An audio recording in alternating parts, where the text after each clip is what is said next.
You guys, I got something to ask you. You guys ever be in your shop and you're looking at your colleagues and you're looking at that one colleague, and we all have one, that one that always looking dusty, ain't got a haircut, and you're like, he's gonna cut hair looking like that, and he looks straight like cheeks? Well, this is the video for you. I'm gonna be cutting my colleague's hair. He's getting a mid-drop fade. Undercut. He has braids on top. So we're gonna just do a good bald fade. If you guys are new to coarse curly hair, this is the video for you. I'm not saying I'm 100% the best because I'm still learning on it, but if you're having trouble with it as well, hopefully this will help you figure out the steps in order to get this haircut done. But without further ado, let's go ahead and get into this tutorial.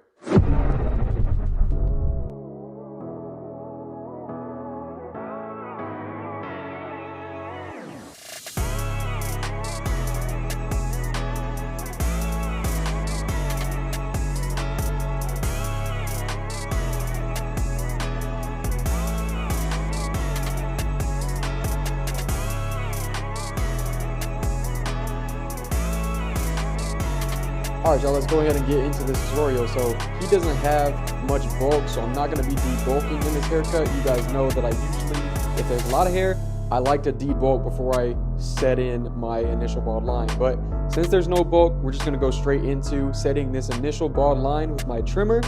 I'm dropping it towards the back to make sure that the shape stays under his occipital bone. Give him a nice shape for the fade following the contour of his head.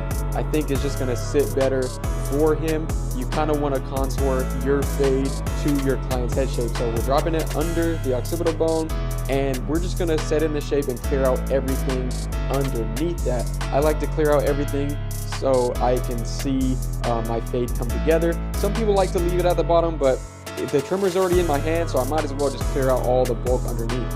And we're only gonna get it as short as the trimmer because he can't handle the shaver. So usually I'd like to use a shaver. It gives a bit more contrast, but we're just doing it with the trimmer today.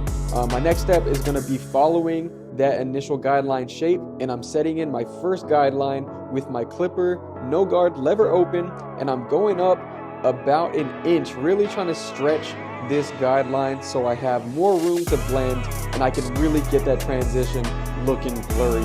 If you're compressing your fade too much, you're not really going to have room to do your fade, and it's going to look very dark towards the top, and there's not going to be much gradient. So you kind of want to spread out your guidelines so you can have the room to blend and really get a good fade going on.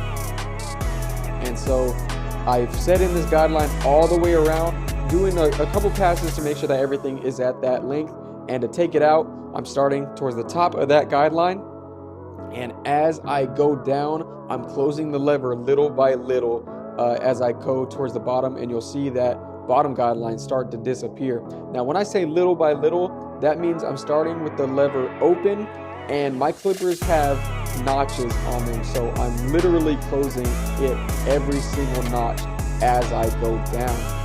If I'm closed, I don't want to be at the top of my guideline because that means that I'm just going to bring the fade higher. So as you go down, you're closing the lever, but you want to make sure that you go down a step. You don't want to be at the same spot that you were just fading out at as you close the lever. So in that 1 inch guideline, again, I'm starting with what I set it in, lever open, and as I go down that guideline, I'm closing the lever each notch until I reach the bottom, and that line should be disappeared by the time you get to the bottom. And you guys, this is super important, especially with coarse hair. You need to be having a brush or a comb in your hand at all times so you can brush back the hair into place. If not, the hair is just going to curl up and it's going to throw off your fade. So grab a brush, grab a comb, and make sure that you're brushing the hair down, you're laying it down so you know that you're cutting what needs to be cut. After that guideline is finished and I'm happy with the blend, it's time to set in your next guideline. And to do that, I'm using my number 1 guard, lever open. And again, I'm following the same shape. I'm going up about an inch again, really spreading out this blend, especially towards the back where we have a lot of room to work with. So I'm really emphasizing spreading that guideline out towards the back. And again, I'm going over it multiple times, making sure that everything is at that 1 guard open length. I have my comb in my hand so I can continuously comb down the hair and lay down the hair so I can get the hair as even as possible with this guard. And to take this out, I do it a little bit differently. When I set in my first guideline with the clipper no guard, I take it out with the clipper no guard, but to take out my number 1 guard, I drop down to my half guard, and again I start towards the top, lever open, and I close it little by little each notch until I'm at the bottom, and you'll see the line in between the no guard open and the 1 guard open start to disappear. And you might need to stretch the skin out a little bit. You guys will see me pull the skin. It just flattens the skin so the clipper can go across the hair easier. You might need to do that. And I'm using a lot of the corner when I'm blending out. I'm not really using the full blade because I don't want to be pushing this guideline any higher. Now, sometimes, especially with curly hair, it's not gonna, the guards sometimes don't get all the hair, and you need to soften it up a bit. So you guys see me going with the grain at this point. And if you guys don't know what that means, so against the grain is against the way the hair grows. With the grain is going along with the direction that the hair grows. So sometimes you need to go back in and go with the grain to kind of soften out that guideline, and then go back against the grain to make sure that all the lines and all the dark marks are gone.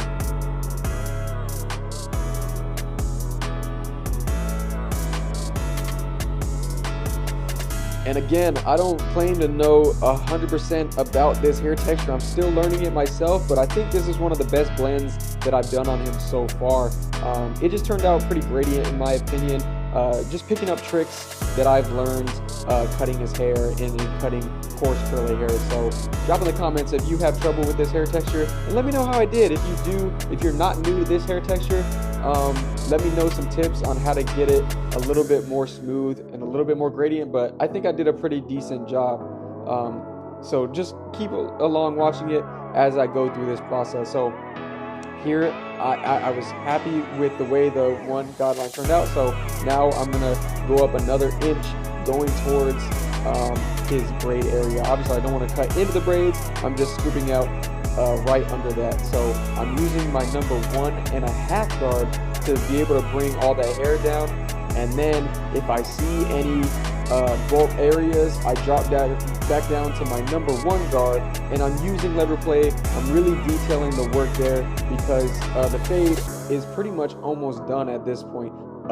The highest we're gonna blend into is that 1.5 guard closed against the grain, and to soften that up again, you can drop down your clippers, your guard size. So I used my number 1 with the grain to really soften it and lay that hair down.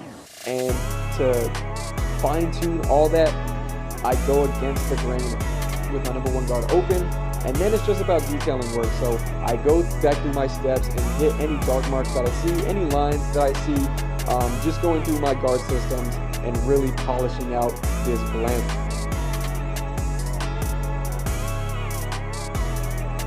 But I hope you guys enjoy this process. I'll catch you guys when I'm ready to do my lineup.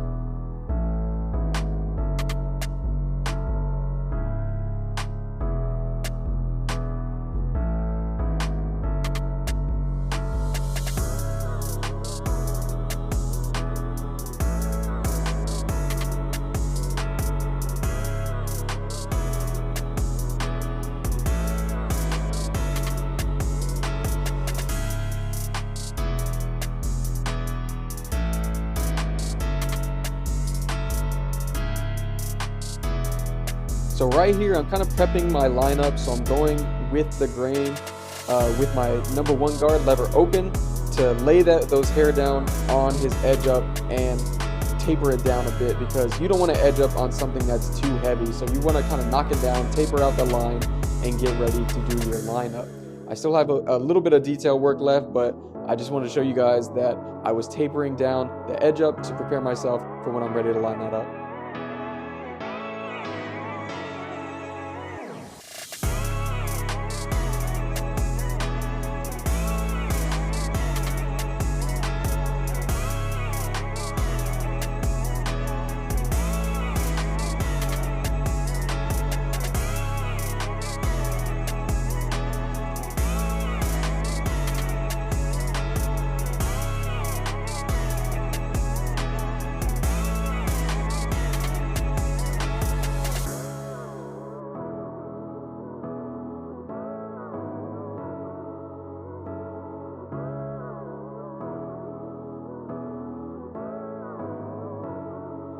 All right, y'all, he wanted his beard work done, so I'm taking my sharp trimmers and I'm edging up his beard along his neckline and his ear. And you want to make sure that you get this as sharp as possible, keeping it as natural as possible. You don't want to push into your client's beard, because then it's going to throw off the shape. And I really want to accentuate his jawline, his strong features. So I'm making sure that everything is extra sharp and suits his jawline very nicely.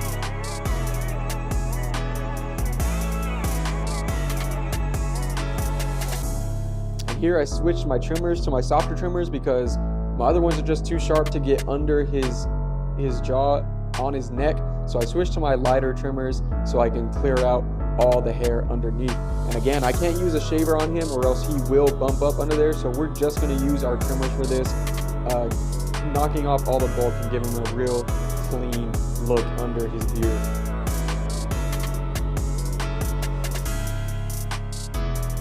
But you guys know I'm gonna come back and do that cheek line with my straight razor. That's the best way, in my opinion, to get that sharp edge up. So I'm gonna prep all the lines and everything.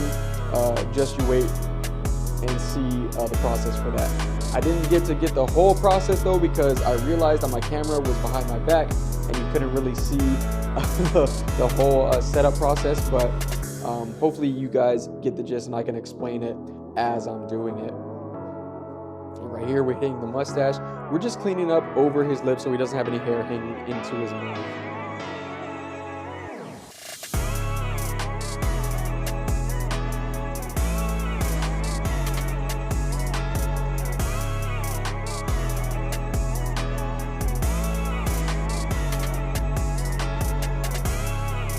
All right, y'all, it's time to do our lineup prep.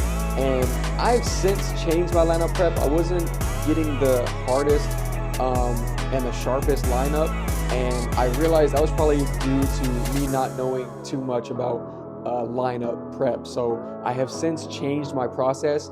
I still use a hot towel when I'm doing the lineup prep, but I changed it a bit now. So now I add a shaving cream. I put on the hot towel for about a minute, and then I wipe all that off. Then I clean the lineup area with alcohol. I dry that with cold air from my blow dryer, and then I spray it with holding spray to really lock in that lineup in place. And then again, after I spray the holding spray, I pull it down with my blow dryer using cold air to lock it in place. And then I start my lineup work. And the way I start my lineup is I start in the middle, and then I travel to his weak side and really make sure that it's nice and sharp and I'm not pushing him back too much. Edge ups are one thing that's a bit hard for me. I don't really have a lot of clientele that gets edge ups at all. So edge ups are a little bit new to me.